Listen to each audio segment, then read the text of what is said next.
Hello दोस्तों, medicineSar.com के एक नया फ्रेश एपिसोड में आपका स्वागत। तो आज हम लोग बात करेंगे एक बहुत ही इंपॉर्टेंट मेडिसिन के बारे में जिसका नाम है एपिगेट 5 टैबलेट। इस टैबलेट को मैन्युफैक्चर करता है नेटको फार्मा लिमिटेड। तो चलिए अब हम लोग जान लेते हैं इस टैबलेट की कॉम्पोजिशन के बारे में। तो इस टैबलेट में रहता है एपिक्साबान 5 mg।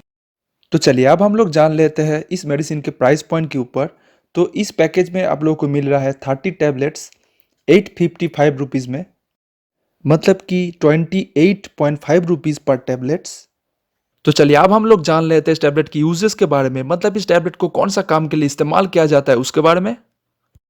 तो नॉर्मली इस टैबलेट को इस्तेमाल किया जाता है सीरियस ब्लड क्लॉटिंग, मतलब कि गंभीर रूप से रक्त की थक्के बनने से रोकता है, जो कि इरेगुलर हार्ट बीट मतलब कि दिल की अनियमित धड़कन के कारण होता है, या फिर हिप मतलब कि कमर और नी मतलब कि घुटने की रिप्लेसमेंट सर्जरी के बाद भी इस मेडिसिन को इस्तेमाल किया जाता है। दिल की अनियमित धड़कन मतलब कि आर्टेरियल फाइब्रिलेशन या फिर नी रिप्लेसमेंट सर्जरी होने के कारण हम लोगों के बॉडी में जो रक्त होता है मतलब कि जो ब्लड होता है वो थक्के बनने लग जाता है, जिसके कारण हार्ट अटैक होने का मतलब कि स्ट्रोक होने का चांस बहुत ज़्यादा बढ़ जाता है। तो इस टैबलेट का इस्तेमाल करने से हम लोगों के ब्लड में कुछ क्लॉटिंग प्रोटीन्स होता है, मतलब कि कुछ प्रोटीन्स होता है जो कि ब्लड को थक्के बनने के लिए मदद करता है। वो प्रोटीन को जाके ये मेडिसिन रोक लेता है, जिसके कारण थक्के नहीं बन पाता, इसीलिए ब्लड अच्छे से फ्लो हो पाता है और हार्ट अटैक मतलब कि स्ट्रोक होने का चांस भी बहुत ज़्यादा कम हो जाता है। तो चलिए अब हम लोग जान लेते हैं इस मेडिसिन के साइड इफेक्ट्स के बारे में।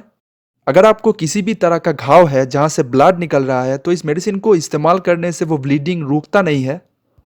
मेंस्ट्रुअल मतलब कि मासिक धर्म के टाइम में इस मेडिसिन को इस्तेमाल करने से बहुत ही ज़्यादा भारी या फिर लंबे समय तक ब्लड निकलता है।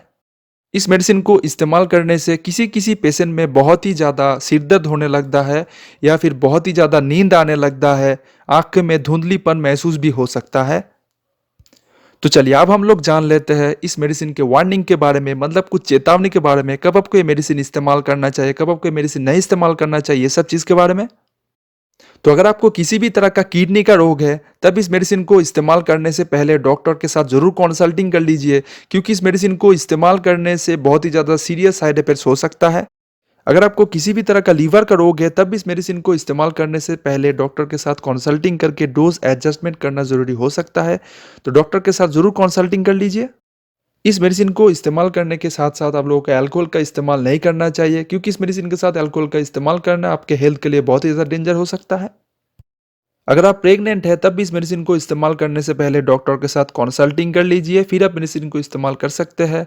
अगर आप अपने बच्चों को दूध पिला रहे हैं तब भी इस मेडिसिन को इस्तेमाल करने से पहले डॉक्टर के साथ कंसल्टिंग करना बहुत ही ज़्यादा ज़रूरी है।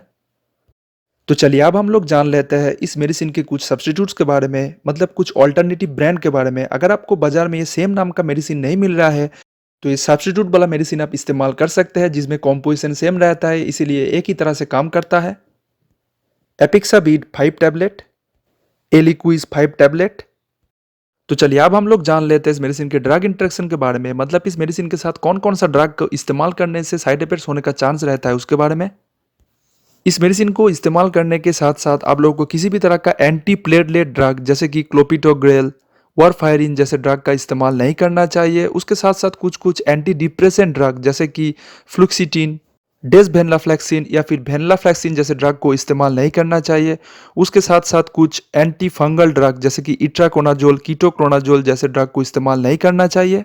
उसके साथ साथ कुछ कुछ एंटी इन्फ्लेमेटरी ड्रग जैसे कि एस्पिरिन, आइबुप्रोफेन, नेप्रोक्सेन जैसे मेडिसिन का इस्तेमाल नहीं करना चाहिए।